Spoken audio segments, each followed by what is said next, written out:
Creepiest things kids have ever said. In their new Victorian home, a family discovered an old ballet music box in the attic. Each night, their 5-year-old would play its tune, whispering to themselves, "She don't like when you look." One late evening, after hearing a faint lullaby song from the box, the parents quietly approached the bedroom door. But the instant they peeked in, the music box's dancer plummeted from mid-air, crashing to the ground with their daughter remaining peacefully asleep across the room.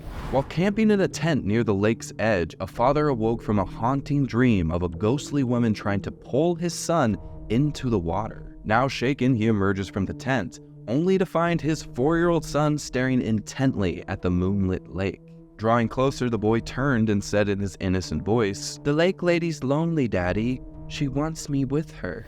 5-year-old twin girls often spoke to their parents about the Bright Realm, a place of endless daylight and golden trees. They'd say in unison while holding hands, "We chose to be together, here, before we were born." Tragically, one twin passed away, but the surviving sister still seemed to have her playmate. She'd frequently be overheard speaking as if her sister were present. And when asked about it, she'd softly reply, "She's still with me. She says the Bright Realm misses her, but she's not ready to leave me." After purchasing an old teddy bear for her daughter at a garage sale, a mother noticed it often moving to face a different direction in the room. Her 6-year-old daughter would also often cling to it, saying, "Teddy keeps me safe, Mama. He says I'm his baby bear." The mom just chalked this up to her child's big imagination and moved on with her life. Until months later, while fixing a tear, the mother noticed a note inside the stitching that read, "Forever on watch, my baby bear."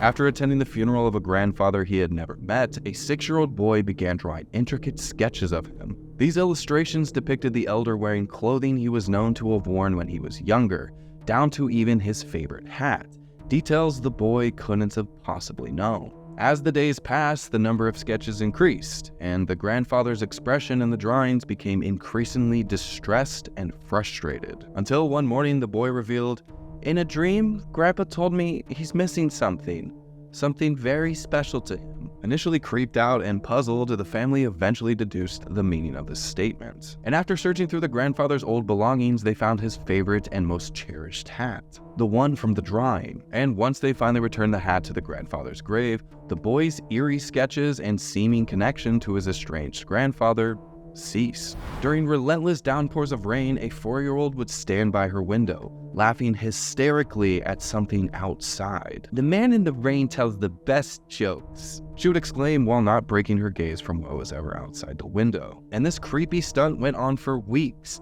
anytime it stormed, until one quiet, rainless night, she sadly looked out the window. And when questioned what was wrong, she whispered in an almost scared hush, "The funny rain man says he has to leave. The others have found him." A 4-year-old boy in London would often reminisce about playing with his friend from long, long ago. He'd say, "Me and Tommy hid from the big loud airplanes behind Mrs. Clark's shop.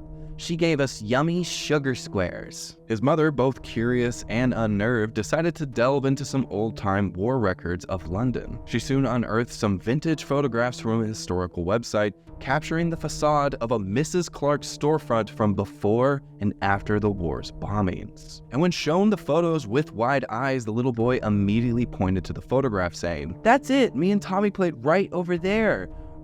Before the big boom." While sifting through her dress-up box, the 4-year-old excitedly held up a blue gown. "Look, Mommy, I want to wear this, like Miss Amelia." Her mother, puzzled, responded, "Who's Miss Amelia?" The little girl, who would often hum old-timey tunes and describe dancing and playing with all the different horses, said, "Miss Amelia taught me this dance," she'd explain while swaying back and forth in her blue dress. But who was Miss Amelia? The answer would finally come during a family trip to a local history museum. Displayed prominently was a photo of a woman in a blue dress, teaching a class of young students. The accompanying plaque read, "Amelia Richardson, school teacher, 1889. And without hesitation, the little girl pointed and said, "That's her, Mommy, my dancing friend." The mother, taken aback, could only stare in astonishment.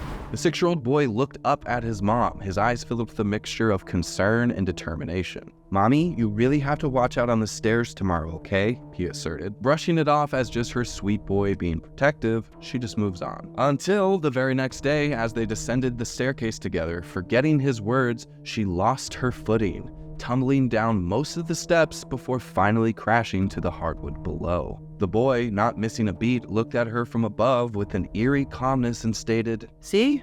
I knew the stairs were up to something."